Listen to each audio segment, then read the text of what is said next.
We're going to talk about the the rise of the abolition movement, okay, and in particular the work of two men that bring the abolition movement about: David Walker and William Lloyd Garrison.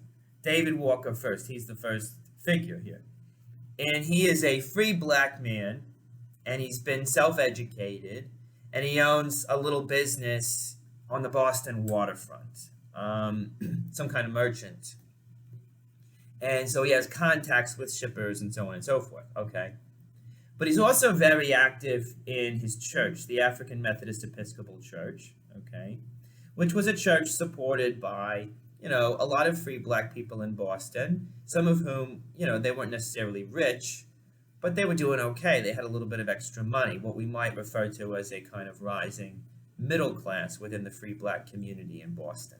Okay, and he is he often contributes to a black a newspaper that is for a black audience. Okay, it was called the Freedom's Journal. It was a New York based newspaper. So he's also someone who's involved in writing articles, essays, what we might think of as editorials, but essays for this newspaper. And then in 1829 he publishes a pamphlet, which is we would say is maybe the marker of the beginning of this movement of abolitionism, which is many things, but part of the central thing of it is that it is about public opinion and shaping public opinion through the newspapers, okay, against slavery, and using the newspapers to mobilize political opposition to slavery. Okay, well, this pamphlet that he publishes is called an appeal to the colored citizens of the world, but in particular and very expressly to those of the United States of America. So it's a call to awareness and a call to action that David Walker is making to other black people. Okay. And it is, number one, it's arguing two central things. Okay. The first thing that it's arguing is that the road to freedom for the enslaved person, the road to emancipation, starts with education. It starts with learning to read. That's the beginning of your liberation. You see that very clearly with Frederick Douglass. He has the same idea. That was kind of a mainstream idea, and we first see it like fully articulated by David Walker in this pamphlet in 1829. Education is the path to liberation for the enslaved person. Okay?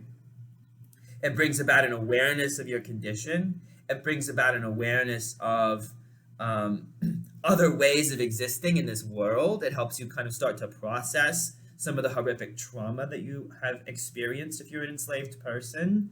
Okay, and it also can help you provide you with a network of people oftentimes, because even if you're self-taught, you have to learn. You have to have some kind of teacher of some kind, right? Someone who can affirm at least that you're reading correctly, right? There has to be some kind of community there.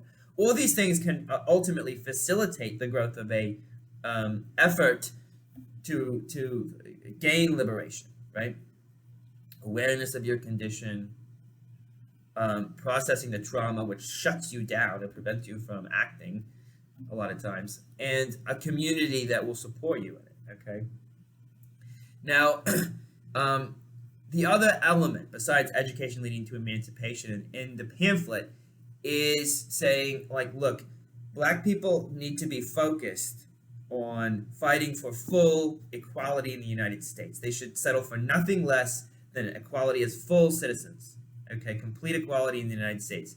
So there was if we remember, we looked at this source from the that group of free black people who were Masons shortly after the American Revolutionary War, also in Boston, right? And this group of men had offered to form a militia for the governor to fight against Shays' rebellion, and the governor turned them down. And so they realized, look, because he didn't want them to bear arms, presumably. So they realized, look, we're not going to be accepted as full citizens. They're not going to accept us as members of the militia. They're not going to give us political status and equality. So let's move back to Africa and establish a colony there, and please give us a little bit of money for that. So that idea of colonization, of leaving, of separation, going back and establishing our own republic somewhere else where we can govern ourselves, separation, that was still around in 1829 when David Walker was publishing. So,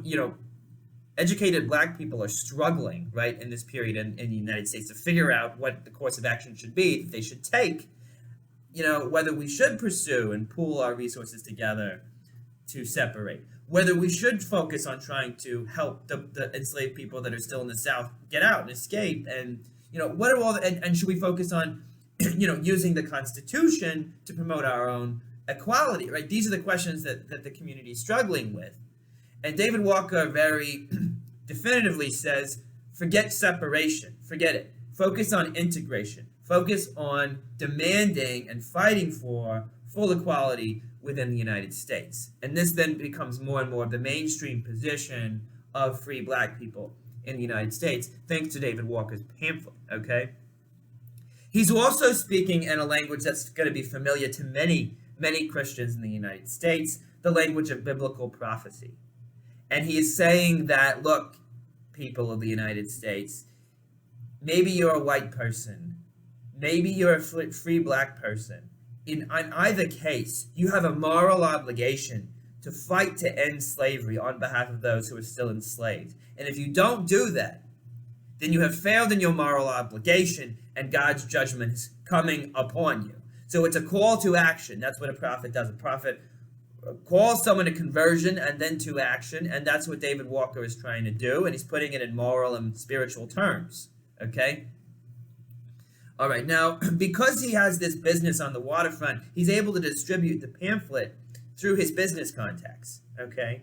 And he also encounters black men who work on ships. And if we remember from Frederick Douglass, there's a little detail in one of the earlier chapters about some of the slave men that were able to work as sailors on one of the slave owners' ships that was going back and forth to the north and whatever. So black people and slaves, and oftentimes, and it was considered a privileged position because you had a lot of freedom. This theme goes all the way back to Olaudah Equiano, who we talked about way back last semester, when as a person working on a ship as a slave, he had a lot of freedoms and privileges that other slaves didn't have.